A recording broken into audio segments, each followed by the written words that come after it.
इस देश में एक बीमारी फैली हुई है आजकल, और ये बीमारी है दुखी रहने की।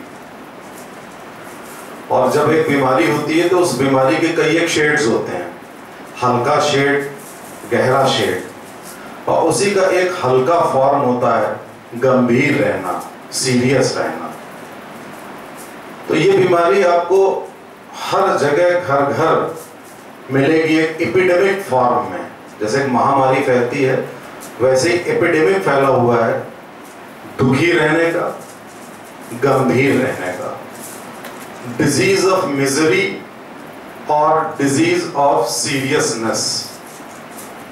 और ये इतने पांव पसार चुकी है ये बीमारी कि आप जहां भी जाएंगे आपको इस बीमारी के लक्षण बिल्कुल फुल फॉर्म में आपको नजर आएंगे। आप किसी दफ्तर में जाइए, उस किसी अधिकारी के चैम्बर में चले जाइए तो उसका मुंह बिल्कुल फूला होगा, घमंड से भरा हुआ। किसी नेता के पास जाइए, मंत्री के पास जाइए, वो इतना घमंड में चूर होगा कि पूछिए नहीं, सिर्फ गंभीर रहेगा। किसी भी घर का आप दरवाजा खटखटा दीजिए, घंटी बजा दीजिए, जो व्यक्ति निकलेगा तो बस इतना ही लगता है कि लाल अंगारे लिए आंखों में निकल रहा है। जरा सा आपने कुछ किया तो बस उसने अभी झगड़ा शुरू किया। सड़क पे आप चल रहे हैं तो आदमी इतना गंभीर है कि एक बहाना ढूंढ रहा है कि कहीं पे गाड़ी छू जाए और मैं लड़ने लगूं। हर जगह आप जहां भी देखोगे वहां पे सब लोग लड़ने को तैयार हैं, गंभीर रहने को तैयार हैं, दुखी रहने को तैयार हैं। ऐसा लगता है जैसे दुखों को पकड़ के रखा हुआ है कि हमने पकड़ लिया है, अब उसको छोड़ेंगे नहीं, खुश तो रहना ही नहीं। अब इससे क्या हो रहा है, पूरे समाज में जो हिंसा फैल रही है वो तो फैल रही है। हिंसा केवल मारपीट ही नहीं होती है, मारा काट ही नहीं होती है। हिंसा का दूसरा फॉर्म होता है वर्बल वायलेंस। एक ऐसी वायलेंस जो बिल्कुल शांति दिख रही है आपको, लेकिन वो है एक्चुअल में वायलेंस। कानून के डर के कारण लोग वायलेंस नहीं कर रहे हैं।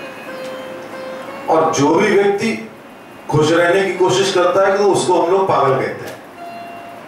आप देखिए, बुजुर्गों को देखिए कि 2-3 बुजुर्ग बैठे बात कर रहे होंगे, माइंड ना करिएगा आप लोग, वो बैठे बात कर रहे होंगे। अगर 2-3 बच्चे खेल रहे हों तो उन बच्चों के सामने क्या होगा, अरे भाई साहब बच्चे हैं, खेल रहे हैं, नादान हैं भाई साहब, खेल रहे हैं, वो ये बात कर रहे होते हैं। और बच्चे जिनको कि कोई कारण नहीं चाहिए होता है खुश रहने का, वो मन में क्या सोचते हैं आपको मालूम है? वो सोचते हैं कि यार देखो यार, बैठे हुए हैं, पिछले 1 घंटे से एक ही जगह बैठे हुए हैं और सिर्फ बात कर रहे हैं दुखों की, तकलीफों की, और हम लोगों को कह रहे हैं कि यार बच्चे हैं, खेल रहे हैं। ये नादानी उन बुजुर्गों की है, उन बच्चों की नहीं है।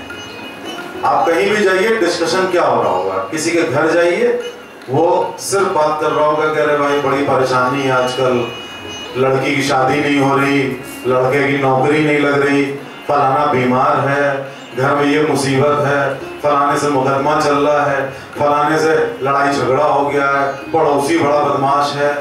आप कहीं जाइए, किसी के भी घर जाइए, इसके अलावा कोई बात ही नहीं हो रही। कोई ये नहीं कह रहा होगा कि यार चलो यार हंसते हैं, बात करते हैं, सेलिब्रेट करते हैं, कुछ खेलते हैं, कुछ ऐसा करते हैं। बड़ा रेयरिटी हो गई। बच्चा एक छोटे छोटे पत्थरों को सोना समझ करके खेलता है, और जो बड़े बगल में बैठे होते हैं वो उसको कहते हैं कि अरे यार वो कंकड़ों पत्थरों से खेल रहे हैं। नादान वो बुजुर्ग हैं जो सोने को सोना समझते हैं और पत्थर को पत्थर समझते हैं। खुश वो बच्चे हैं, उनके लिए वो पत्थर भी सोना है और वो सोना भी पत्थर है। तो अब ये करना क्या है, इस बीमारी का निदान और इस बीमारी का इलाज क्या है? इस बीमारी का सीधा इलाज है कि जब डायग्नोसिस हो गई कि हमें दुखी रहने की आदत है, गंभीर रहने की आदत है, एक हम लोग की मेडिकल कंडीशन होती है फेशियल पैरालिसिस। अक्सर क्या होता है, किसी को ब्रेन स्ट्रोक हो जाए, लिवर सिरोसिस हो जाए, तो एक होता है expression less face, facial paralysis. तो उसमें क्या होता है, मुंह पूरा नीचे आ जाता है आदमी का एक्सप्रेशन एकदम लूज हो जाता है। मुझे ऐसा लगता है कि जितने भी लोग हैं सबको ये बीमारी है, एक्सप्रेशन लेस फेस।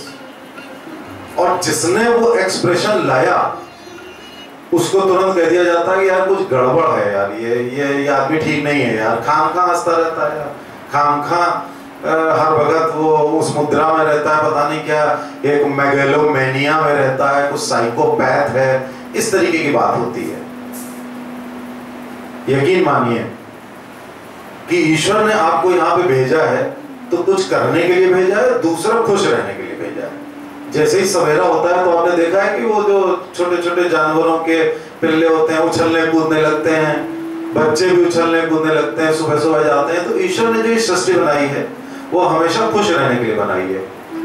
मिजरीज हमने क्रिएट करी है, तो आप क्या करिए, एक रूटीन में ये चीज लाने की कोशिश करिए कि जैसे ही सवेरे आप उठें तो एक बात याद रखें, सबसे पहले अपने को आश्वस्त करें कि हमें आज खुश रहना है, दूसरे को खुश करना है। जब आप मंजन करते हैं, ब्रश करते हैं, उस समय तुरंत पहले आप शीशे में अपने आप को देखिए, पहले रूबरू करिए अपने को। और जैसे ही आपको अपनी आंखों से आंखें डाल के देखिए तो उस समय, कल से ही काम करिएगा, उस समय तुरंत आप ये सोचिए कि आज मुझे खुश रहना है और दूसरे को खुश करना है। अब उसके क्या तरीके होते हैं ये हम बता रहे हैं आपको। मंजन जैसी हो जाए तो आप थोड़ी देर के लिए छत पे चले जाइए, वहां देखिए कुछ चिड़िया उड़िया होंगे, उनको आप कुछ बिस्कुट बिस्कुट कुछ दाना वाना दे दीजिए। आप देखेंगे आपको बड़ी शांति मिलेगी, बड़ी खुशी मिलेगी कि वो चिड़िया दाना चुगने लगी, बिस्कुट खाने लगी। थोड़ा से कटोरी में पानी रख दीजिए, नीचे आइए, अपने दिन की शुरुआत किसी हंसी मजाक या किसी ऐसी चीज से करिए जिससे आपको खुश होना है। अपनी पत्नी को खुश करिए, वो भी बेचारी किचन में हमेशा लगी रहती हैं, कोई ऐसी बात कर दीजिए जिससे वो खुश हो जाए। लोगों को एनकरेज करना लोगों को खुशी देने के समान है। जब आप किसी से भी प्रशंसा के दो शब्द बोलते हैं तो उसके अंदर एनर्जी आ जाती है। प्रशंसा और प्यार, ये दो चीज ऐसी होती हैं जो दूसरे में एनर्जी क्रिएट करती है। तो वो चीज सुबह से आप प्रैक्टिस करना शुरू कर दीजिए। उसके बाद अगर आप घर से निकलते हैं तो सबसे पहले ये एम बनाइए कि आपको रास्ते में गुस्सा नहीं होना है, ऑफिस में जा रहे हैं गुस्सा नहीं होना है किसी पे। हर एक व्यक्ति की भावनाओं का सम्मान करते हुए उसको खुशी देनी है। अब आप अपने घर के बाहर निकले तो आप जरूर देखेंगे, जो आप देखते नहीं है रोज, के अगल बगल कोई एक आधा कुत्ता होता है, बेचारा भूखा है। एक सेकंड के लिए रुक जाइए, 2 बिस्किट उसको दे दीजिए, थोड़ा सा पानी दे दीजिए, वो पूंछ हिलाएगा, आपको बड़ी खुशी मिलेगी। आगे बढ़िए, सड़क पर भी कोई भी ऐसी बात हो जाए, अपने अंदर बार बार प्रण लेते रहिए कि मुझे गुस्सा नहीं करनी है, मुझे किसी से भी अपशब्द नहीं बोलने हैं। कोई बात हो जाए तो एक बार मुस्कुरा के देखिए, आप मुस्कुराएंगे प्रॉब्लम वहीं सॉल्व हो जाएगी। आपको मालूम नहीं कि जो ट्रैफिक पुलिस वाला है वो भी बेचारा धूप में कितना काम कर रहा है, कभी उसकी तरफ देख के मुस्कुरा दीजिए, उसको एनर्जी मिल जाती है, उसको संदेश मिल जाता है आपकी आंखों और आपके होंठों से। कहीं पर भी गए, कोई पुलिस वाला खड़ा हुआ है, आपको मालूम नहीं कि उसके पहले उसके साथ क्या लफड़ा हुआ है, थोड़ा सा उससे भी बहुत कायदे से बोल करके हंसी से बोल दीजिए। हर वक्त आलोचना करने से कोई फायदा नहीं, थोड़ा सा उससे प्यार से बोल दीजिए। ऑफिस पहुंचिए, आपको मालूम नहीं जो क्लास 4 एम्प्लॉय होता है वो कितना अपमानजनक जीवन जीता है, खासतौर से हमारे देश में। हमारे देश में क्लास सिस्टम बहुत है, ये क्लास 4 है, ये क्लास 3 है, ये क्लास 2 है, क्लास 1 है, इसकी बहुत ज्यादा भावना है। विदेशों में ऐसा नहीं, हमारे वहां ऐसा बहुत ज्यादा है कि आप जब अपने ऑफिस में अंदर घुसते हैं तो आप क्लास 4 वाले एम्प्लॉय की तरफ देखते तक नहीं। आप कहते हैं आपने कुछ किया नहीं, लेकिन आपने बहुत कुछ कर दिया। अब उसके सामने से सैकड़ों लोग निकल गए और उसमें से एक आदमी ने उसकी तरफ देखा, आप सोचिए कितना अपमानजनक है। उपेक्षा से बड़ा अपमान कोई नहीं होता, और वो वहां खड़ा हुआ है और ये अपमान दिन भर उसको झेलना है। तो वो रात पहुंचेगा तो क्या करेगा आपको मालूम है, और फिर आप उसकी आलोचना करोगे, रात में पहुंच के घर में क्या क्या कर रहा है, आप उसकी आलोचना करते हो। वो दिन भर क्या झेलता है आपको मालूम नहीं। घुसिए तो एक बार हो सके तो उससे प्यार से एक शब्द बोल दीजिए, कैसे हो भाई, क्या हाल है, ठीक हो भाई, थोड़ा सा मुस्कुरा दीजिए। और अगर आप उचित समझें, सही हो तो हाथ मिला लीजिए, क्या दिक्कत है भाई। ऐसा कुछ नहीं होता है, उसकी कंडीशन ऐसी है जो क्लास 4 में है। आपकी कंडीशन, आप यू आर ब्लेस्ड जो आप बेहतर हो गए। ऐसा करेंगे, उसको भी ऊर्जा दे दी, खुद भी ऊर्जावान हो गए।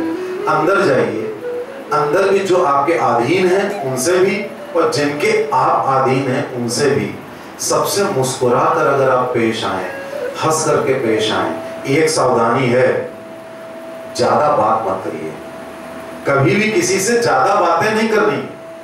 ज्यादा बात करने पे आप ट्रबल इनवाइट करते हैं, आप बीच की डिस्टेंस को खत्म कर देते हैं, वो ऊर्जा को खत्म कर देते हैं। वहीं तक ऊर्जा है जहां तक आपने उससे कायदे से बात करी, मुस्कुराया, उसको खुशी दी, बस वहीं पे दी एंड है। उसके बाद आपके अपने कर्तव्य हैं, आपकी अपनी ड्यूटी। अगर आप दफ्तर से बाहर निकलते हैं, आपको अगर सड़क पर कोई लाचार दिखता है, कोई अपंग दिखता है, 1 सेकंड के लिए रुक जाइए, उसको भी खुशी देनी है। अपने जेब में कुछ 5-5, 10-10 के नोट हमेशा रखा करिए। आप अगर उसको 10 रुपए देते हैं, आपका कुछ नहीं बिगड़ेगा, उस बेचारे को कुछ हेल्प जरूर हो जाएगी। देख लीजिए, सुपात्र है, आपको भी खुशी मिली, उसको भी खुशी मिली। आपने उसके ऊपर एहसान नहीं किया, उसने आपके ऊपर एहसान किया। ये मौका दिया कि आपने उसको कुछ दे दिया, ये वो एहसान करता है। हमेशा ये सोचिए कि आप किसी की हेल्प कर रहे हैं तो उस व्यक्ति ने आपके ऊपर एहसान किया। क्यों? क्योंकि उसने आपको खुशी दी। आप एक अपंग को 10 रुपए देते हैं तो आप अंदाजा नहीं लगा सकते कि अंदर आपको आत्मीय सुख कितना ज्यादा होता है, कितना आप अंदर से आनंद महसूस करते हैं। खुशी का स्वरूप क्या होता है? खुशी को हर वक्त हंसने को नहीं कहते, इस आत्मीय सुख को हंसी कहते हैं, खुशी कहते हैं। आप जब घर में लौटेंगे, उसके बाद आपके पड़ोसी अगल बगल दिखते हैं। कोई जरूरी नहीं हर वक्त पड़ोसी से लड़ाई की जाए। आप ये ठान के चलिए कि मुझे इसको हंसाना है, और जैसे ही आप उसको हंसाते हैं, आप उसको मुस्कुरा कर पेश आते हैं उसके सामने, आपकी प्रॉब्लम सॉल्व हो जाती है। एक बार ये ट्राई करके देखिए। लड़ाई झगड़े से तो प्रॉब्लम सॉल्व नहीं होनी, आप रिएक्शन के बदले में रिएक्शन होनी है, उससे प्रॉब्लम नहीं सॉल्व होनी है, फिर पुलिस कोर्ट कचहरी होनी है। एक बार जरा मुस्कुरा कर, हंस कर, बातें कर कर देखिए, आपकी सारी प्रॉब्लम सॉल्व हो जाएगी। कहीं भी जाइए, किसी अजनबी से मिलिए, हमेशा कोशिश करिए कि उसको हंसाना है, और बड़ी हल्की बातें करके मुस्कुरा कर। अंदर आपके ये बात होनी चाहिए कि मैं हंसा तो रहा हूं, लेकिन ऑब्जर्वेंट भी रहना चाहिए कि वो व्यक्ति क्या कर रहा है। जबरदस्ती मिजरीज में नहीं अपने आप को डालना चाहिए। सुबेरे प्रण कर लीजिए कि किसी से ऐसे पैसे की डीलिंग नहीं करनी है, किसी को उधार नहीं देना है, किसी से ऐसी डीलिंग्स नहीं करनी है जो आगे चल के मेरे को दुख मिले, आगे चल के मेरा लड़ाई झगड़ा हो। आप क्या सोचते हैं कि मैं शायद ये डीलिंग करूंगा तो मेरी कोई तरक्की हो जाएगी, मुझे लॉन्ग रन में कुछ मिल जाएगा? ऐसा नहीं होता। वो एक ट्रैप होती है, वो एक दलदल होती है। जैसे चूहे को खाना दिखा करके अंदर लाया जाता है, बिल्कुल ट्रैप होती है। उस ट्रैप में मत पड़िए, वैचारिक तरक्की करिए, जहां पर सीधा साधा इन्वेस्टमेंट है वहां पे करिए, लेकिन लोगों से कोई शेडी डील मत करिए। आप शेडी डील करेंगे, तनावग्रस्त होंगे, फिर आप लड़ाई झगड़ा करेंगे। तो ये सारे कारणों को अंदर से नष्ट कर दीजिए। और ये दिनचर्या जब आपकी होगी तो क्या होगा? 1 महीने का केवल समय है, 1 महीने बाद आप देखेंगे आपकी नई दुनिया बन गई। आप दफ्तर में घुसते हैं तो वो जो आपका क्लास 4 है, वो आपसे पहले वो मुस्कुराने लगता है। अंदर जाते हैं, वो लोग मुस्कुरा रहे हैं। घर में आ रहे हैं, पत्नी मुस्कुरा रही, बच्चे मुस्कुरा रहे हैं। मोहल्ले में आ रहे हैं, आपका पड़ोसी मुस्कुरा रहा है। कुत्ते पूंछ हिला रहे हैं, गाय आपके पास आ गई, छत पे गए, चिड़िया आ गई, आपकी एक दुनिया बन जाती है। आप कहेंगे फिर क्या होगा? जब वो दुनिया बन जाती है तब आपके अंदर एक पावर ऑफ कंपैशन आता है। अब आप कहेंगे कि पावर लेके क्या करें, पावर तो डिस्ट्रक्टिव होती है। आपने कहा, मैंने कहा, मैं पावर ऑफ कंपैशन की बात कर रहा हूं। पावर दो प्रकार की होती है। एक तो आपने वो देखी सड़क पर पावर, एक वो नेता चलता है, अधिकारी चलते हैं, जज चलते हैं, तो वो पुलिस वाले कैसे ऐसे करते हैं, आपने देखा वो ऐसे ऐसे करते हैं हटाने के लिए, बंदूक की नोक दिखाते हैं।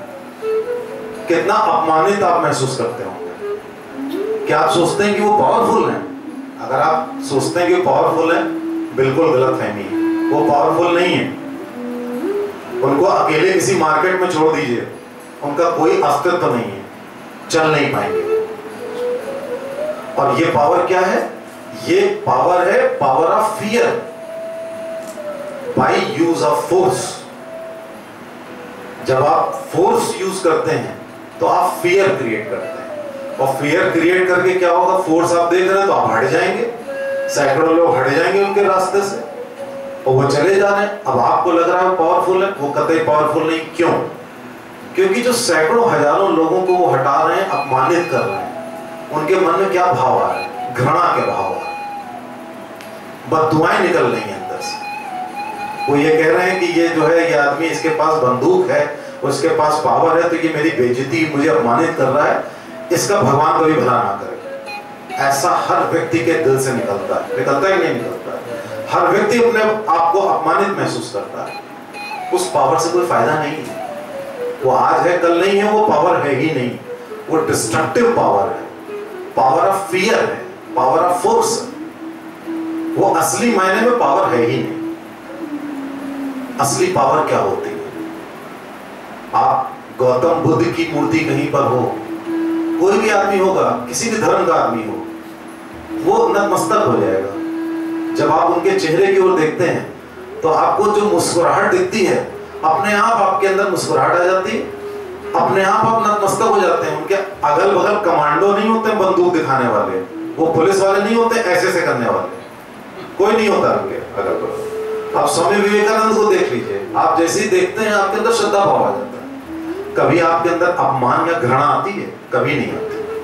कभी आप कुछ कहते हैं कि ये आदमी यार ऐसा है जिसकी वजह से मुझे सर झुकाना पड़ रहा है? कभी नहीं आती। मैं ईश्वर की बात नहीं कर रहा हूं, मैं महापुरुषों की बात कर रहा हूं, मैं कंपैशन की बात कर रहा हूं। ऐसे जितने भी महापुरुष हैं, कोई हमारे मोहल्ले में कोई अगर कोई बहुत अच्छा आदरणीय कोई व्यक्ति हो, उसके सामने आप सर झुका लेते हो, उसको अंदर अंदर गाली नहीं देते हो, नहीं अपमानित महसूस करते हो, बल्कि आप उसके अंदर और आदर भाव लाके बिल्कुल झुक करके, नमस्कार करके, पैर छू के आप ये काम करते हो।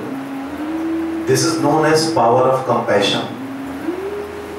पावर ऑफ कंपैशन हर व्यक्ति को डेवलप करनी चाहिए। और पावर ऑफ कंपैशन तब आती है जब आप खुद खुश रहते हैं, दूसरों को खुश करते हैं। और खुश करने के कई तरीके हैं। कभी हंसाते हो, कभी मुस्कुरा के बात करते हो, कभी कोई बहुत अच्छी बात बता देते हो, कभी किसकी समस्या सुन लेते हो, कभी समस्या सुन के कोई आप उसका सलूशन बता देते हो, कभी किसी की हेल्प कर देते हो, कभी उपयोगी बनकर हेल्प कर देते हो, कभी विचारों से, बड़े उच्च विचारों से उसकी मदद कर देते हो।